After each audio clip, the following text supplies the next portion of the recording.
Baik, Assalamualaikum warahmatullahi wabarakatuh. Selamat siang teman-teman semua dimanapun Anda berada ya. Semoga dalam keadaan sehat walafiat. Baik teman-teman, jadi kalau teman-teman melihat mengapa hari ini saya pakai seragam korpri gitu ya untuk rekaman video ini, sebenarnya ini tidak direncanakan, tapi ya berhubung tadi ada pelantikan PNS yang baru ya di Kementerian Pertanian, khususnya di Badan Penyuluhan dan Pengembangan SDM Pertanian. Jadi saya tadi memakai baju korpri. Atasan ini sebenarnya pakai peci yang warna hitam, tapi karena kayaknya saya tidak pas gitu pakai peci hitam, jadi saya tetap pakai yang biasa saya pakai untuk recording. Dan ya beginilah saya adalah ASN ya, sekaligus juga saya mencoba juga menjadi youtuber ya yang berbagi informasi mengenai informasi di bidang statistika. Oke, gak usah banyak bacot ya, dan sebelumnya jangan lupa subscribe dulu lah ya, karena subscribe itu gratis. Oke, pada video kali ini saya akan menjelaskan materi baru khususnya bagi saya ya. Materi baru itu mengenai korelasi Spearman. Oke, langsung saja kita ke materinya ya. Jadi kita akan membahas mengenai korelasi Spearman. Spearman apa Spearman ya bacanya ya? Mungkin Spearman aja ya, korelasi Spearman. Jadi korelasi itu ada korelasi Pearson, ada korelasi Kendall, ada Spearman. Nah, untuk Kendall saya sudah berusaha memahami materi yang ada tapi masih belum paham ya. Jadi saya akan bahas dulu mengenai korelasi Spearman ya. Nah, apa itu korelasi Spearman ya? Jadi korelasi disebut juga korelasi rank Spearman, digunakan untuk mencari hubungan atau untuk menguji signifikasi hipotesis asosiatif bila masing-masing variabel yang dihubungkan berbentuk ordinal. Jadi teman-teman kan sudah saya jelaskan di video saya mengenai jenis-jenis data. Itu ada data ordinal, ada data nominal. Kalau data ordinalnya ini dia ada kelasnya gitu ya. Misalnya sangat baik, baik, cukup ya, sangat tidak baik. Nah, itu berarti dia ada kelasnya. Nah, biasanya data-data ordinal ini adalah data yang digunakan saat teman-teman mengambil data primer dengan menggunakan kuesioner, apalagi menggunakan skala Likert ya. Skala Likert itu kan ada sangat baik, baik, sangat baik, baik, cukup, tidak baik, sangat tidak baik misalnya ya. Nah, itu kan ada ini dia, ada kasta ya, istilahnya nilainya itu ya. Nah, itu disebut dengan data ordinal. Jika teman-teman melakukan penelitian menggunakan kuesioner ya, menggunakan skala Likert ya, dan teman-teman di hipotesisnya itu untuk mencari hubungan gitu ya, hubungan antar variabel tersebut, maka teman-teman harus menggunakan korelasi rank Spearman ya. Jadi kalau teman-teman menggunakan korelasi Pearson maka salah ya. Jadi harus menggunakan korelasi Spearman. Ini ada contoh ya. Ada 10 orang responden yang diminta untuk mengisi daftar pertanyaan tentang motivasi dan prestasi dalam sebuah kantor. Jumlah responden yang diminta mengisi daftar pertanyaan itu ada 10 karyawan. Masing-masing diberi nomor 1, 2, 3, 4, 5, 6, 7, 8, 9, 10. Nah, jadi ini ya data kuesioner ya terhadap 10 karyawan. Variabel penelitiannya motivasi dan prestasi. Nilai yang diberikan oleh ke-10 responden tentang motivasi dan prestasi itu diberikan pada contoh yang berikut ya, nanti ada contohnya. Yang akan diketahui adalah apakah ada hubungan antara motivasi dengan prestasi. Nah, di sini dia ingin mencari hubungan motivasi dan prestasi. Kalau kita ringkas ya, dari deskripsi tadi, judul penelitiannya adalah hubungan antara motivasi dengan prestasi. Variabel penelitiannya ada 2, motivasi disingkat XI atau disimbolkan XI, dan prestasi disimbolkan YI. Rumusan masalah, apakah terdapat hubungan antara motivasi dengan prestasi? Hipotesisnya H0, tidak terdapat hubungan antara motivasi dengan prestasi. H1 terdapat hubungan antara motivasi dengan prestasi.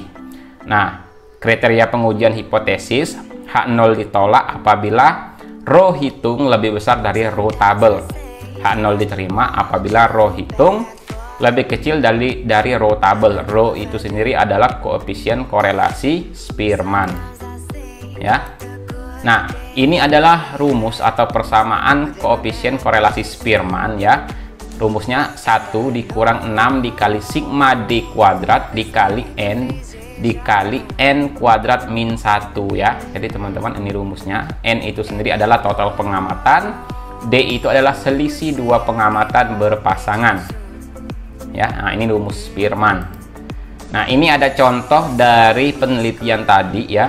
Ini ada data XI, data YI. Jadi dari ke-10 responden ini, nilai ini yang sudah dijumlahkan ya. Jadi ini nilai totalnya ya. Ada nilai total variabel X, ada nilai total variabel Y. Nah, berikutnya ya teman-teman harus menghitung rank XI, rank YI. Nah, bagaimana menghitung rank? Jadi menghitung rank itu diurutkan dari nilai terbesar sampai nilai terkecil. Kalau dia nilai terbesar yang besar, ranknya rank 1. Jadi 9 ini 1 gitu ya. Habis 9 itu ada 8, ini 2. Habis 8 ada 7. 7 itu 3, kemudian 7 ini 4. Nah, mengapa kok bisa jadi 3,5? Karena 7-nya ada 2 ya. Jadi 7-nya ada 2. Tadi kan untuk 7 itu kan rankingnya yang 9 tadi 1, yang 8 2, yang 7 ini 3, yang 7 berikutnya ini 4. Jadi karena dia sama-sama 7, rankingnya dijumlahkan dibagi 2. 3 ditambah 4 dibagi 2, 7. 7 dibagi 2 dapatlah 3,5 ya. Nah, begitu juga yang lainnya ya. Jadi begitu juga untuk ranking Y.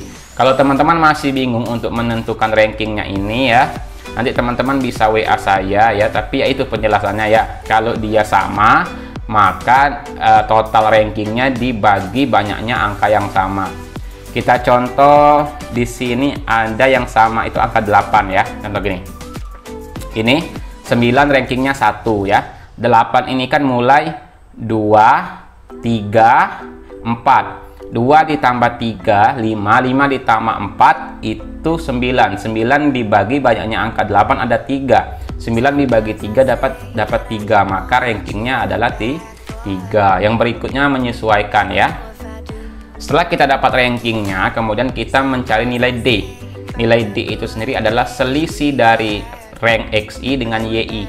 1 dikurang 3 min 2. Min 2 dikuadratkan jadi 4. 5,5 dikurang 5, 0,5 dikuadratkan 0,25 dan seterusnya.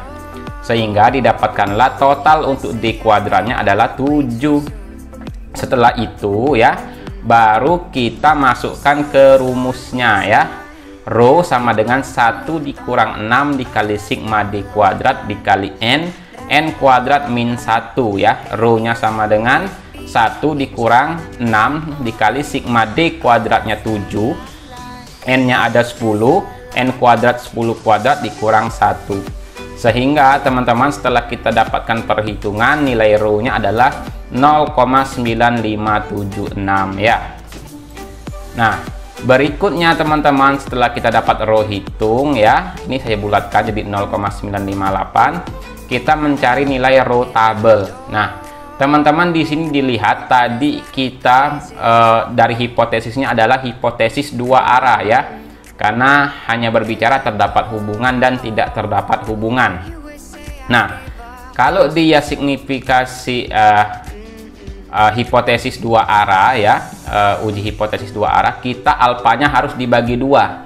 Di sini menggunakan alfa 5% ya. Nah, 5% dibagi 2 harusnya alfanya 0,25%. Tapi di tabel row-nya ini saya tidak menemukan adanya tabel 0,25. Jadi solusinya bagaimana? Jadi solusinya, karena ini adalah uji hipotesis dua arah, berarti kita menggunakan alfa atau taraf kepercayaannya itu alfa atau tingkat kesalahannya itu kita gunakan yang 1% ya, atau dengan tingkat kepercayaan itu 99%. Jadi saat alfa dibagi 2 ya, alfa dibagi 2, maka dia akan menjadi, bagaimana, saya bingung ya, 1% dibagi 2 jadinya 0,5 ya, 1 dibagi 2 jadinya 1% dibagi 2 bukan jadi 5% ya. Nah, sudahlah. Nanti di sini juga tidak bisa ya menggunakan 1%, saya juga jadi bingung. Ya udah, untuk sementara gini aja ya. Nanti teman-teman, kita pokoknya di sini menggunakan taraf kepercayaan 10% gitu ya. Taraf kepercayaan 10% karena ini uji 2 arah, maka alfanya dibagi 2, 10% dibagi 2 jadi 5% ya. 5% untuk banyak datanya 10 dapatlah nilai 0,648 ya. Nah, jadi dengan nilai row hitung 0,958 kita bandingkan dengan row tabelnya 0,648, ternyata lebih besar. Karena row hitungnya lebih besar daripada row tabel, maka H0 ditolak ya, H0-nya ditolak. Kesimpulannya H1 diterima. Terdapat hubungan antara motivasi dengan prestasi. Nah, di sini emang saya mencari-cari tabel row yang ada nilai tabel row yang 0,25% ya, atau nilai row 2,5%, sehingga saat kita menggunakan yang 5% kita dapat untuk yang uji 2 arahnya ya. Oke, tapi tidak apa, nanti kita coba diskusi. Teman-teman yang menonton video ini coba bantu saya mencari tabel row yang lengkap ya, yang ada taraf signifikasinya 2,5% ya. Oke, teman-teman, mungkin di sini dulu ya. Ini ya telah saya uji juga dengan SPSS ya. Ya, teman-teman nggak usah khawatir ya, rumus tadi telah saya buktikan juga dengan SPSS. Ini ya, kita bikin XI YI ya, kita bikin XI, ini ada YI ya. Nah teman-teman, ini 9, ini 8, 6, 7, 5, 6, 7, 8, 4, 5, 3, 4, 2, 2, 8, 9, 7, 8, 6, 6 ya. Nah, kita uji dia dengan korelasi ya, compare mean, correlate, bivariate. Masukkan ya. Nah, di sini kita pilih yang Spearman ya, yang Spearman ya. Nah, di sini kita kalau di SPSS ada two tail, ada one tail, tinggal kita pilih ya. Nah, tadi kita kan menggunakan two tail ya, yang di sini. Jadi kita pilih two tail, kita klik OK. Kita lihat hasilnya ya. Nah, ini hasilnya untuk korelasi Spearman ya. Spearman row-nya 0,957, sama seperti hitungan kita tadi ya, 0,957 ya. Nah ya, sama, cuman beda di koma sedikit saja. Di SPSS dia langsung dibulatkan saja ya. Oke, 0,957 ya. Kemudian penarikan kesimpulannya terdapat hubungan. Di SPSS juga sama ya. Kalau di SPSS tinggal bandingkan ya nilai sigma tutilnya ini ya dengan 0,05 ya. Kalau dia lebih kecil daripada 0,05 artinya H0 ditolak, H1 diterima. Artinya terdapat korelasi antara XI dengan YI, atau terdapat korelasi antara motivasi dengan prestasi ya. Oke teman-teman, demikian dulu untuk video kali ini ya.